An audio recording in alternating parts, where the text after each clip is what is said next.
Hey good morning everyone and welcome back to the channel. तो भाई आज 5 दिसंबर हो गई है और अभी तक दिल्ली एनसीआर में ऐसी ठंड नहीं आई कि आप रज़ाई से बाहर ही ना निकल पाओ या फिर आप दिन में छत पे बैठ के धूप सेक सको। तो भाई ठंड की तलाश में मैं निकल गया हूँ पहाड़ों की तरफ। तो वैसे तो इस बार जो मेरा प्लान था वो था हिमाचल जाने का, क्योंकि पिछले 2-3 बारी से मैं उत्तराखंड ही जा रहा हूँ। तो मैंने सोचा था कि इस बार हिमाचल जाऊँगा, लेकिन यार हिमाचल जाने के लिए आपको एक सर्टेन अमाउंट ऑफ डेज चाहिए, क्योंकि ऐसा तो होगा नहीं कि आप 14-15 घंटे गाड़ी चला के मनाली जाओ और फिर एक रात रुक के वहाँ से वापस आ जाओ। अब आप मनाली तक जाओगे तो आगे सिस्सू तक भी जाओगे थोड़ा बर्फ़ देखने, और वापसी आते हुए कसौल भी रुकोगे, मणिकरण भी जाओगे, तो उसमें कम से कम 1 हफ्ते का टाइम चाहिए। और इतने दिन भाई अभी नहीं है मेरे पास देने के लिए, तो मैं 2-3 दिन के एक प्लान बना के उत्तराखंड की तरफ ही जा रहा हूँ। प्लान ऐसा अभी कुछ नहीं है, सिर्फ आज का डेस्टिनेशन है कि मैं आज मसूरी जा रहा हूँ। बाकी अभी ये नहीं पता कि मैं कल कहाँ जाने वाला हूँ। कल मैं मसूरी में स्टे करूँगा या मैं कल धनौल्टी के लिए निकलूँगा या मैं कल घर वापस आ जाऊँगा, अभी कुछ नहीं पता। जो भी होगा जैसे भी होगा आपको व्लॉग में आगे पता चलता रहेगा। तो भाई फ़िलहाल मेरे को घर से निकले हुए थोड़ी देर हो चुकी है। मैं वेट कर रहा था रोशनी होने का कि कब रोशनी हो और मैं कब आप लोगों से बात करूँ। तो मैं घर से ऑलमोस्ट 48 किलोमीटर आ चुका हूँ। अभी दिल्ली मेरठ एक्सप्रेसवे पे हूँ और ये वही सेम रूट होने वाला है जो मैंने देहरादून जाते हुए लिया था। देहरादून तक सेम रूट होगा और उसके बाद देहरादून से आगे 1 घंटा मसूरी का। तो भाई बढ़ते हैं धीरे धीरे आगे।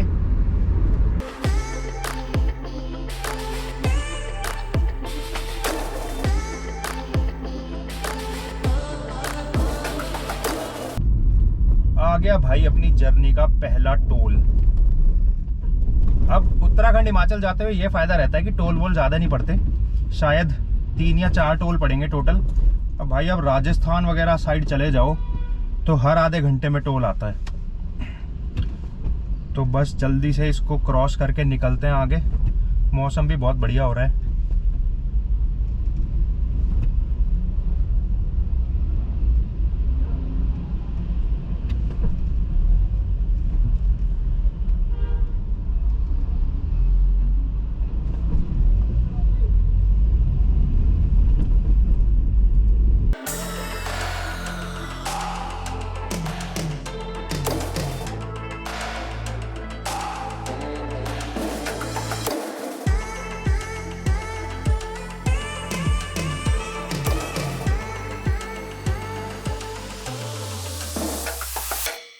भाई अर्ली मॉर्निंग हाईवे पे ड्राइव करने का भी मज़ा ही अलग है। वैसे देखा जाए तो अब इतनी अर्ली मॉर्निंग नहीं है, ऑलमोस्ट 7:30 बज गए हैं, लेकिन सर्दियों के हिसाब से तो अभी भी अर्ली मॉर्निंग ही है। और मैं निकला भी कुछ अराउंड 6 बजे के आसपास था। तो वो जो सुबह सुबह हाईवे पे ड्राइव करने की फीलिंग है ना भाई, वो अलग ही है।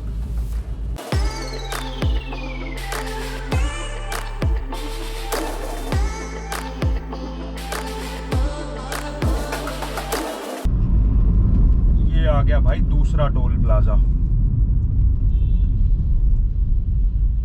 अब इस लाइन में क्या हो गया?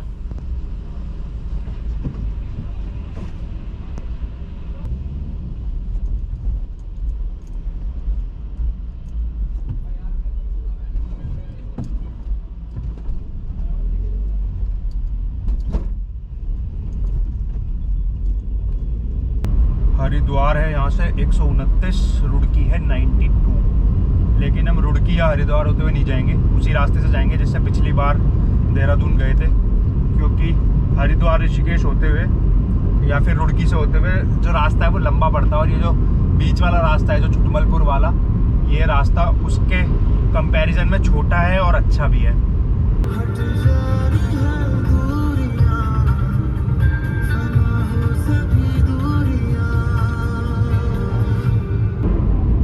भाई ये क्लियर मौसम चलते चलते ये कहाँ से कोहरे में घुस गए। एकदम से कोहरा कैसे आ गया?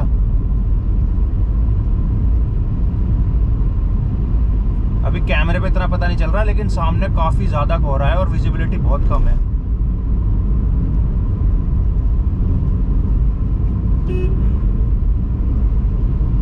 और एकदम ज्यादा सा कोहरा आता है और फिर एकदम छट भी जाता है। पता नहीं क्या अजीब सा ही मौसम है। अबे पता नहीं कोहरा है या धुआं है भाई, ये क्या अजीब सा ही मौसम है। कहीं बीच में क्लियर, कहीं धूप, कहीं कोहरा। अब यहाँ इतना ज़्यादा कोहरा है कि सामने बिल्कुल भी कुछ नहीं दिखाई दे रहा।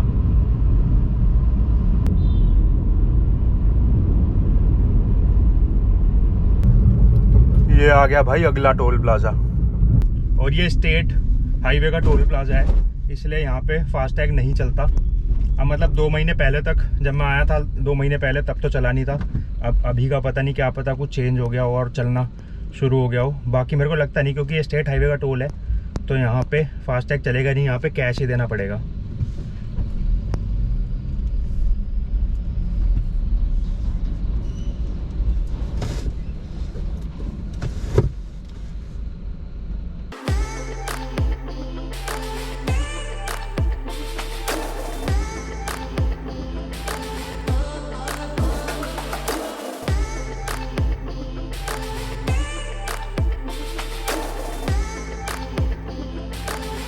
अब भाई ये चीज़ पूरे रास्ते से होती हुई आ रही है, बिल्कुल क्लियर मौसम रहता है और फिर एकदम से ऐसे कोहरा आ जाता है एकदम। अब तक बिल्कुल क्लियर मौसम चल रहा था, एकदम से कोहरा आ गया।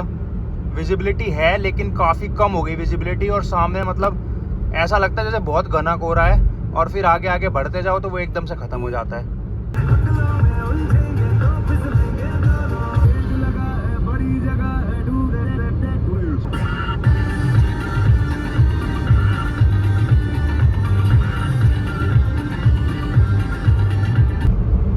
भाई मैं हमेशा स्पीड के लिए बोलता हूँ, अभी भी देखो सामने सड़क कितनी बढ़िया है, लेकिन मैं अभी 80-90 से ऊपर नहीं जा रहा, क्योंकि ये जो सड़कें होती हैं भाई ये हाईवे हैं, और ये हाईवे ना गाँव के और शहरों के बीच में से निकलते हैं। तो अगर आप यहाँ पे ज़्यादा तेज़ भगाओगे तो, क्योंकि इन पे कुछ भरोसा नहीं होता कौन कहाँ से कौन निकल के आ जाए। एक्सप्रेसवे रोड है, बिल्कुल बंद है, जैसे यमुना एक्सप्रेसवे है या फिर दिल्ली मेरठ एक्सप्रेसवे है, उन पे भगाओ भाई, 120 चलाओ, 130 चलाओ, 140 चलाओ। वैसे एडवाइजेबल नहीं है 120 से ऊपर जाना, लेकिन ठीक है, वहाँ पे आप फिर भी अपनी गाड़ी की स्पीड टेस्ट कर सकते हो।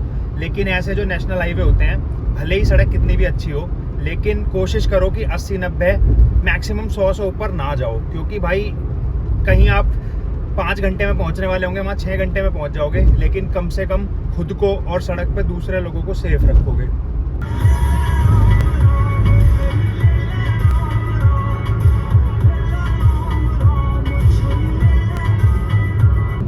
भाई टोल आ गया, और यहाँ पे सिर्फ वो पर्ची दिखानी है जो पिछले वाले टोल गेट पे मिली थी, बाकी नए पैसे कुछ नहीं देने यहाँ पे।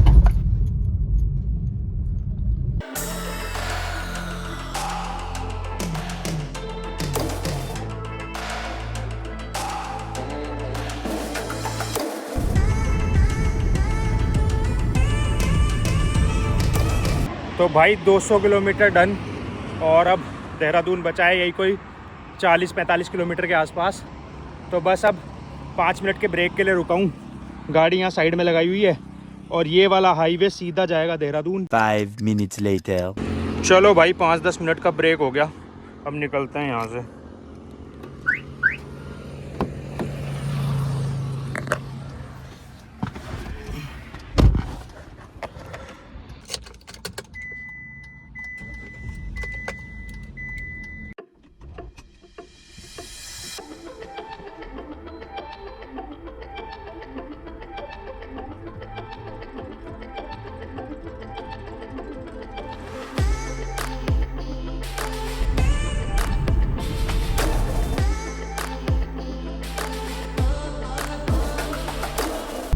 मसूरी है 54 किलोमीटर और चक्राता है 106। एक बार को मेरा प्लान चक्राता जाने का भी था यार, लेकिन देखता हूँ कल अगर मेरा मसूरी से प्लान बना तो मैं मसूरी से चक्राता भी जा सकता हूँ और धनौल्टी भी जा सकता हूँ, और हो सकता है कहीं भी ना जाऊँ, घर ही आ जाऊँ।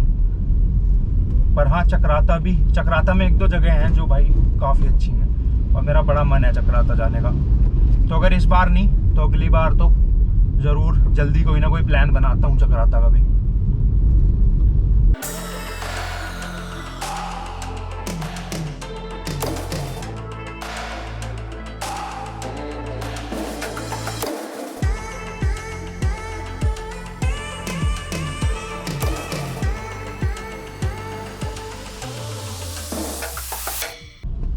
भाई जो अभी एक बहुत ही बढ़िया चीज़ मैंने देखी, जैसे यहाँ पे इधर जाम लगा हुआ है हमारी वाली लेन में, तो मेरे पीछे से भी एक एम्बुलेंस आई, और भाई मेरे आगे जितनी भी गाड़ियाँ हैं, मतलब पहले मैंने दी और फिर मेरे आगे जितनी भी गाड़ियाँ हैं, सब ने साइड दे दी उस एम्बुलेंस को, सब साइड हो गए और दूसरी लेन वालों ने भी थोड़ा साइड में कर लिया और भाई वो एम्बुलेंस आराम से निकल गई।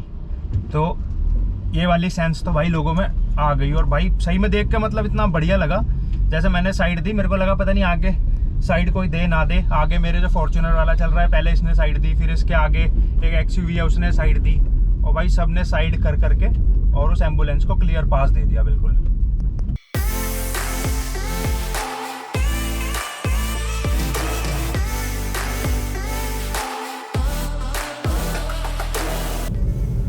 देवभूमि उत्तराखंड में आपका स्वागत है। तो भाई कहाँ मैं सोच रहा था कि 11:30 बजे तक मसूरी पहुंच जाऊंगा, कहाँ मेरे को 11:30 देहरादून आने में बच गए। और अभी यहाँ से मेरे को लग रहा है 1-1.5 घंटा और लगेगा मसूरी जाने में। तो यहाँ से शिमला और पोंटा साहिब अगर किसी को जाना है, विकास नगर साइड जाना है, तो यहाँ से सीधे, और अगर किसी को मसूरी जाना है तो यहाँ से राइट। तो भाई हम हो जाएंगे यहाँ से राइट की तरफ, क्योंकि अपने को जाना है मसूरी।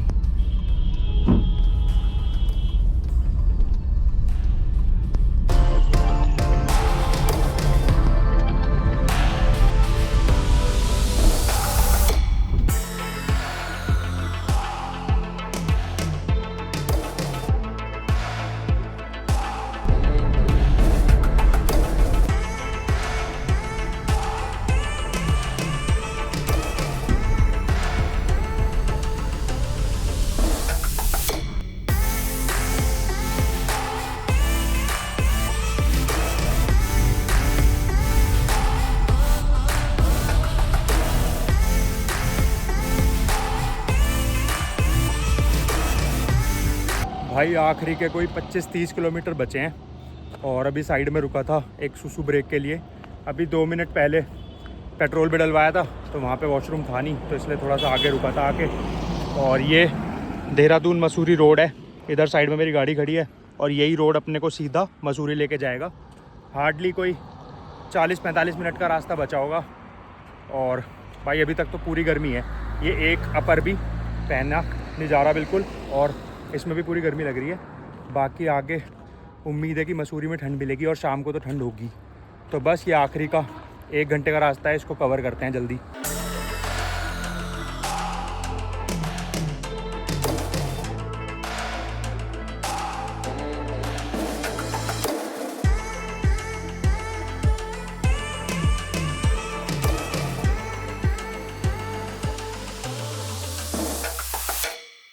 मसूरी सबसे ज़्यादा एक्सेसिबल है, क्योंकि ये अकेला ऐसा हिल स्टेशन है जहां आप सिर्फ 20-22 किलोमीटर के माउंटेन की ड्राइव में हिल स्टेशन पे पहुंच सकते हो।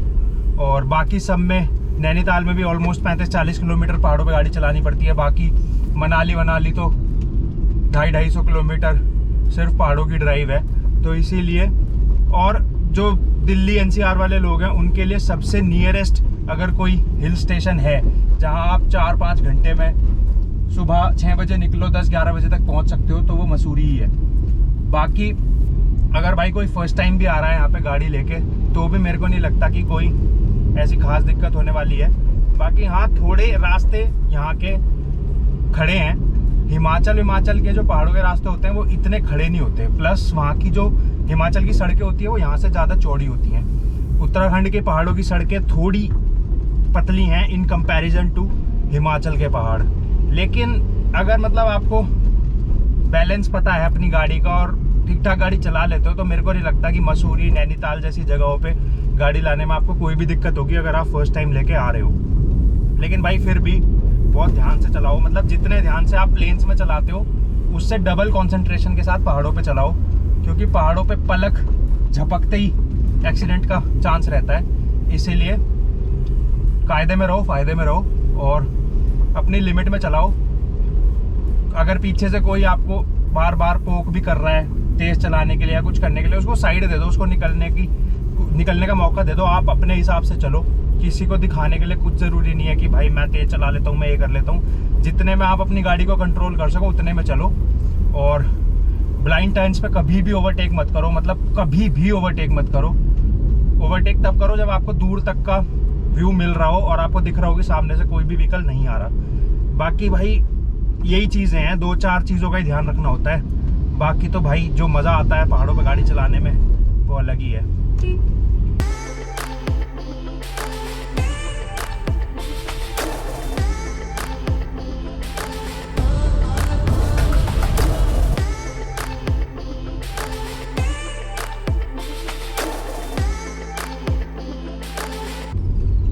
भाई रास्ते तो बिल्कुल मक्खन बने हुए हैं, नीचे से ऊपर तक कोई भी पैच ऐसा नहीं है कि कहीं पे रोड खराब हो या कहीं पे गड्ढा हो या कुछ भी। नीचे से ऊपर तक पूरा ज़बरदस्त रोड है। भाई एक चीज़ जो मेरे को मसूरी के रास्ते की पसंद नहीं आई इन कंपैरिजन टू नैनीताल का रास्ता या फिर मुक्तेश्वर का रास्ता या फिर किसी भी हिल स्टेशन के रास्ते के कंपैरिजन में, वो है कि भाई नेचुरल ब्यूटी बहुत कम है। मतलब मेरा नेचुरल ब्यूटी से कहने का मतलब है कि आप कहीं पे भी गाड़ी लगा के अगर देखते हो तो आपको सिर्फ पहाड़ नहीं दिखेंगे, कोई ना कोई कंस्ट्रक्शन मिल ही जाएगा देखने को। और ऐसा नैनीताल का भी सिर्फ 30-35 किलोमीटर का ही रूट है, लेकिन उसमें आपको ऐसे बहुत सारे स्पॉट मिल जाएंगे जिनमें आप साइड में गाड़ी लगाओ तो आपको पहाड़ दिखें और सिर्फ ग्रीनरी दिखे। लेकिन यहाँ पे भाई आप कहीं भी गाड़ी लगा लो, या तो आपको कोई शॉप दिख जाएगी या कोई कैफे दिख जाएगा या कोई होटल दिख जाएगा, मतलब कुछ ना कुछ दिखेगा ज़रूर। नेचुरल जो स्पेस है वो बहुत कम है।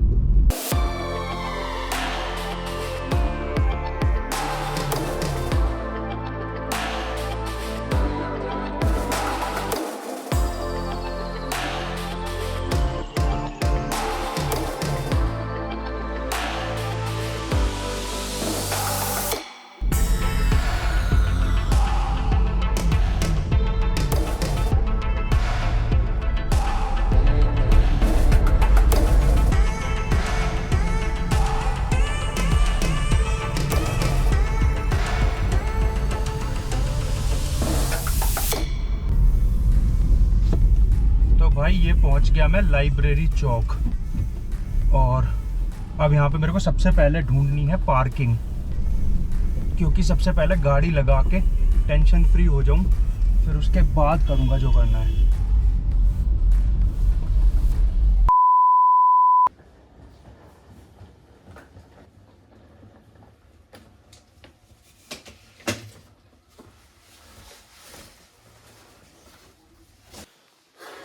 तो भाई फाइनली एक रूम ले लिया, और आज ऐसा कटा है ना भाई मेरा, मैं ऑलमोस्ट 2 बजे यहाँ पे पहुँच गया था और अभी टाइम 4 बजने वाले हैं और मैंने अब रूम लिया है, क्योंकि मैं सोच रहा था कि पार्किंग में गाड़ी लगा के और वैसा कोई रूम ले लूँगा जहाँ पे पार्किंग ना हो। लेकिन भाई यहाँ पे पार्किंग 600 रुपये की एक दिन की, तो वहाँ तो कोई मतलब ही नहीं था गाड़ी लगाने का। फिर मैं कोई ऐसा होटल ढूंढ रहा था जहाँ पे मेरे को पार्किंग भी मिल जाए। तो अभी मेरे को एक होटल मिला है जिसमें अच्छी खासी स्पेशियस पार्किंग है, तो वहाँ मैंने गाड़ी लगा दी है, रूम में चेक इन कर लिया है। और अभी बाहर जाने से पहले सबसे पहले जो काम मैंडेटरी है वो करते हैं। सबसे पहले एक छोटा सा देता हूँ रूम टूर और फिर निकलूँगा कहीं बाहर। तो भाई ये मेन डोर है, और मेन डोर से ये एक छोटा सा पैसेज, साइड में वॉशरूम, सामने हो गया बेड, एक इधर बंक बेड, और उधर कोने में लगा हुआ है टीवी। अच्छा खासा बड़ा रूम है। इधर एक मिरर है यहाँ पे, और 2 चेयर है बैठने के लिए, और ये है साफ़ सुथरा सा वॉशरूम। बाकी भाई सिंगल पर्सन के हिसाब से तो काफ़ी बड़ा रूम है, और ये मेरे को पड़ा है 1500 में।